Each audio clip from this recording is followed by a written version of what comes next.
ខ្ញុំឈ្មោះគ្រីយ៉ាហានីសាជាគ្រូបង្រៀនថ្នាក់ទី1នៅសាលាដារូកូរ៉ាននៅថ្នាក់ទី1នេះគឺយើងមានបង្រៀនពីមុខវិជ្ជាទី1អល់កូរ៉ាននិងទី2អល់កអ៊ីតាអាននូរ៉ានីយ៉ាដែលយើងបង្រៀនចាប់ពីថ្ងៃច័ន្ទរហូតដល់ថ្ងៃសុក្រចំពោះការបែងចែកកាលវិភាគវិញគឺយើងបង្រៀនអល់កូរ៉ានចំនួនកន្លះម៉ោងនិងអល់កអ៊ីតាចំនួនកន្លះម៉ោងជារៀងរាល់ថ្ងៃច័ន្ទរហូតដល់ថ្ងៃប្រហោះដែលឡែកសម្រាប់ថ្ងៃសុក្រវិញគឺជាថ្ងៃសម្រាប់រំលឹកមេរៀនឡើងវិញជាប្រចាំសប្តាហ៍ហើយយើងក៏មានការរំលឹកខ្លីៗជារៀងរាល់ថ្ងៃមុននឹងចាប់ដើមចូលមេរៀនថ្មីផងដែរ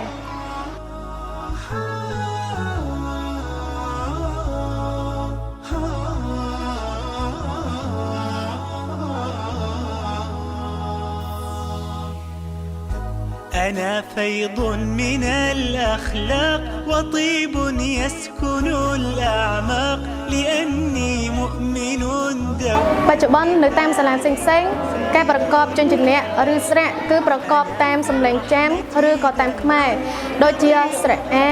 ស្រៈអ៊ីហើយនិងស្រៈអ៊ូឬក៏បើអាបើបើអ៊ីប៊ីហើយនិងបើអ៊ូពូជាដើមដែលការប្រកបទាំងនេះគឺមិនទាន់ត្រឹមត្រូវនិងមិនទាន់មានភាពពេញលេញនៅឡើយទេពីព្រោះដោយសារតែសិស្សភាគច្រើន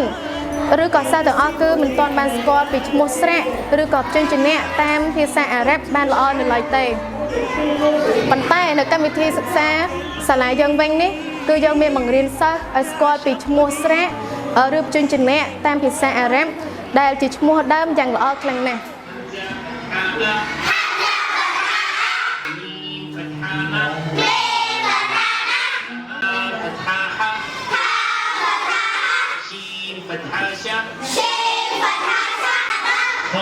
كسراخي باخي باخي كا كسراخي كا دوماكو كاكي كون يامين بامين نومين سامين بايا يايا نون بالا تانون لا با جالا ألف لام ميم ألف لام ميم صاد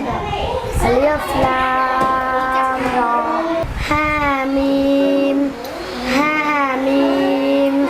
عين سين قاف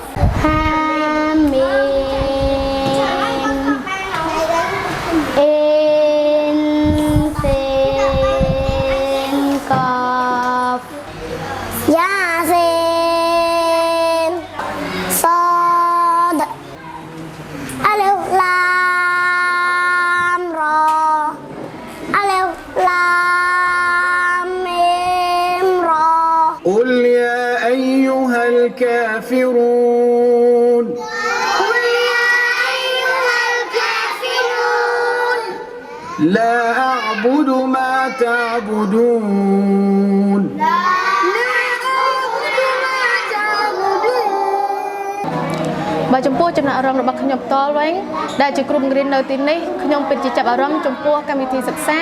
នៅសាលាដារូកូរ៉ាននេះណាស់បើទោះបីជារៀនតែ1ម៉ោងក្នុងមួយថ្ងៃក៏ដោយក៏ការបែងចែកកម្មវិធីសិក្សានិងកម្មវិភាគគឺមានភាពហ្មត់ចត់ច្បាស់លាស់អាចឲ្យសិស្សចាប់ទទួលយកបាននិងងាយស្រួលដល់សិស្សនិងថែមទាំងសិស្សអាចរៀនចាប់ចេះទៀតផង